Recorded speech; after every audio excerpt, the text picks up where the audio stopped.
আসসালামু আলাইকুম everyone, welcome back to my another new blog. আশা করি সবাই ভালো আছো। আলহামদুলিল্লাহ আমিও অনেক ভালো আছি। আর অনেক দিন পর একটা ব্লগ আপলোড করব। আমি পরপর অনেকগুলো ব্লগ আপলোড করার কথা ছিলাম, কিন্তু এডিট করার একদমই সময় পাইনি। দেখতে দেখতে তো রমজান মাস এসে চলেও যাচ্ছে, কিন্তু আমার এখনও নোয়াখালী যাওয়া হচ্ছে না। আরও 3-4 দিন পর হয়তো যাওয়া হবে। তো গাইজ, আমি বাসায় যাওয়ার আগে কি কি করেছি আর কোথায় কোথায় গিয়েছিলাম সেটাই তোমরা আজকের ব্লগে দেখতে পাবে। তো সকাল সকাল উঠেই সকাল সকাল না বলে দুপুরবেলা বলি, কারণ এখন কলেজ তো বন্ধ, তাই আমি একটু লেট করেই ঘুম থেকে উঠি। তো দুপুরবেলা আমি ঘুম থেকেই উঠে আগে আমার বাসাটা ক্লিন করে নিই। আর তোমরা দেখতেই পাচ্ছ আমার বাচ্চা আমাকে কাজে কত হেল্প করে। দেন আমি আমার মেকআপ ব্রাশগুলো সাবান পানিতে ভিজিয়ে রাখবো, যেন এটা ক্লিন হয়ে যায়। দেন গোসল নামাজ শেষ করে আমি ইফতার বানাতে চলে যাই। আপু যেহেতু ক্যাম্পাসে ছিল, তাই আজকে আমাকে একাই ইফতার করতে হবে।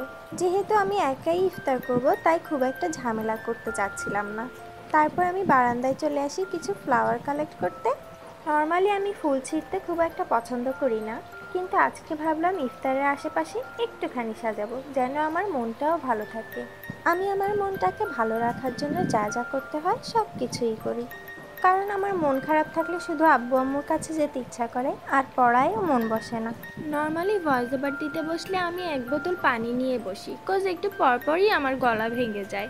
আর এখন রোজা অবস্থায় ভয়েস ওভার দিচ্ছি, তাই পানিও খেতে পারবো না। তো গাইস, তোমরা দেখতেই পাচ্ছ আমার ইফতার বানানো একদম কমপ্লিট। আর ছোট চাচি আজকে আমার জন্য বিরিয়ানি রান্না করে পাঠিয়েছে। আর এখানে আমি দই দিয়ে একটা জিনিস বানিয়েছি, কিন্তু নামটা মনে পড়ছে না। তোমাদের জানা থাকলে অবশ্যই কমেন্ট করে জানাবে।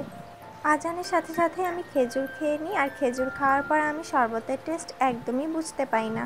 তো নেক্সট দিন আমি আপুর সাথে ওর ক্যাম্পাসে এসেছিলাম একটি ইফতার মাহফিলে অ্যাটেন্ড করার জন্য, কারণ সেখানে আপুর সাথে আমাকেও ইনভাইট করা হয়েছিল। আমার তো বেশ ভালো লেগেছে, কারণ আপুর ব্যাচমেট বলো আর সিনিয়র বলো সবাই অনেক ভালো, আমাকে অনেক আদর করে। তারপর আমরা কলা ভবন থেকে হাঁটতে হাঁটতে রোকেয়া হলের দিকে যাই, আর সেখানে গিয়ে আমার অনেকগুলো বিল্লি বাবুর সাথে দেখা হয়ে যায়। লাস্ট আমি আমার এসএসসি পরীক্ষার পরে হলে এসেছিলাম, আর তখন আমি 10 দিন থেকেছিলাম। সেই 10 দিনের এক্সপিরিয়েন্স আমার অনেক ভালো ছিল। হলের বেশ কয়েকজন আপু আছে আমাকে প্রায়ই যেতে বলে, কিন্তু আমার যাওয়াই হয় না, তাই এখন এসে সবার সাথে দেখা করে গিয়েছি। দেন আমরা বাসায় ব্যাক করি।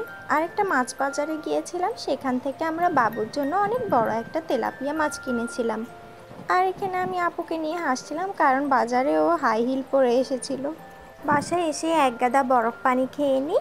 তারপর আপুর ফ্রেন্ড আমাদের জন্য একটা মজার পুডিং বানিয়েছিল, সেটাই আমরা খেয়েছি। দেন যাবতীয় কাজের পড়ালেখা শেষ করে আমি একটু ফ্রি ফায়ার খেলি। খেলতে খেলতেই সেহরির টাইম হয়ে যায়, আর আজকে আমি গরুর মাংসের খিচুড়ি আর ডিম ভাজি করেছিলাম। নেক্সট দিন আমরা ইফতার করে শপিংয়ে বের হই।